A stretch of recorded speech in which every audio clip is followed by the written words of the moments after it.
किसान भाइयों नमस्कार।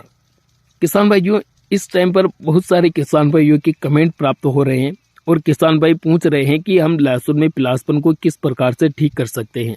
तो आज का जो ये वीडियो हम बना रहे हैं, इस वीडियो में लहसुन फसल में पिलासपन को लेकर हम A to Z जानकारी आप तक पहुंचाने वाले हैं।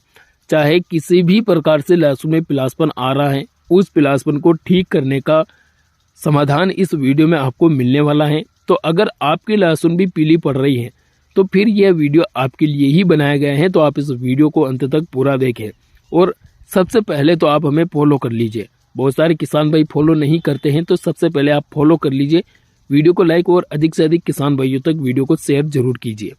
किसान भाइयों, वीडियो में जो आप लहसुन देख पा रहे हैं, बहुत सारे किसान भाइयों के खेतों में ऐसी समस्या आ रही है। लहसुन की ऊपर वाली नोक पीली पड़ रही है, सूख रही है। और कुछ ऐसे किसान भाई हैं जिनकी लहसुन बहुत ही ज़्यादा मात्रा में पीली पड़ रही है और पौधा धीरे धीरे ज़्यादा कमज़ोर होता जा रहा है। पिलासपन तो आ ही रहा है, ऊपर से पौधा भी धीरे धीरे ज़्यादा कमज़ोर होता जा रहा है। तो अब बात करते हैं कि पिलासपन आने के मुख्य कारण क्या हैं। सबसे पहली चीज़ तो पिलासपन मौसम में परिवर्तन के कारण ज़्यादातर देखने को मिलता है, क्योंकि जब मौसम में परिवर्तन होता है, बादल छाते हैं या फिर कोहरा छाया रहता है, तो उस टाइम पर हमारी फसल में थ्रिप्स फंगस जैसी समस्याएं जन्म लेती हैं। तो वहाँ पर पिलासपन की समस्या देखने को मिलती है। दूसरी बात, बहुत सारे किसान भाई 40-50 दिन की लहसुन में सिंचाई का ध्यान नहीं रखते हैं। अगर उस टाइम पर अगर आप ज़्यादा गैप निकालते हैं और सिंचाई नहीं करते हैं, तो उससे क्या होता है कि हमारी जो ज़मीन होती है उसमें दरारें पड़ना शुरू हो जाती हैं। और जब ज़मीन में ज़्यादा दरारें पड़ती हैं, वहाँ पर पौधे की जड़ें टूट जाती हैं और उस वजह से भी फसल में पिलासपन आता है, पौधा कमजोरी की ओर रुख करने लग जाता है।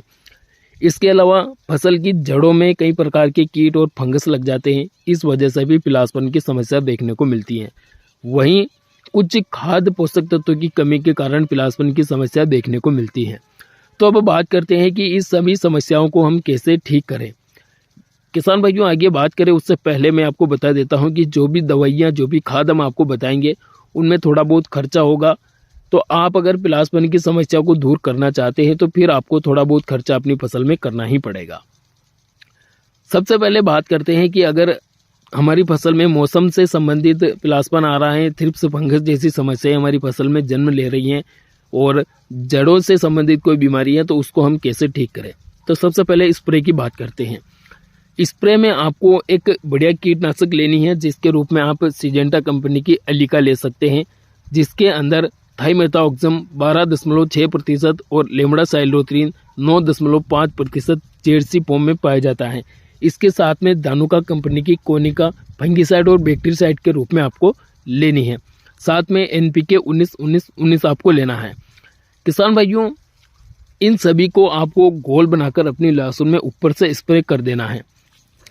एलिका के माध्यम से थ्रिप्स फंगस और इसके अलावा जो भी रस चूसक कीट हैं वो खत्म हो जाएंगे और कोनिका के माध्यम से आपकी फसल में फंगस जनित सभी समस्याएं खत्म हो जाएगी और अगर कोई बैक्टीरिया भी आपकी फसल में होगा तो वह भी खत्म हो जाएगा।